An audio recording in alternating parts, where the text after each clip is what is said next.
Ano ba ang dapat mong gawin kung palagi ka na lang nagkakasakit or kahit isa sa family mo?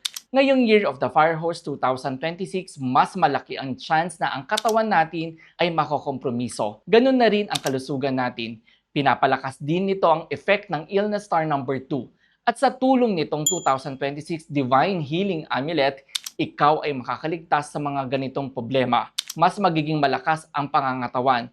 In this amulet, meron itong medical tortoise which is believed to amplify yung health protective energies. Chances na kapag wala ka nito, kahit ubo or sipon lang yan, maaaring magtagal ito ng mga ilang linggo. Ang hirap magkasakit, totoo ito mga kapakbet. Sakit ay katumbas ng gastos.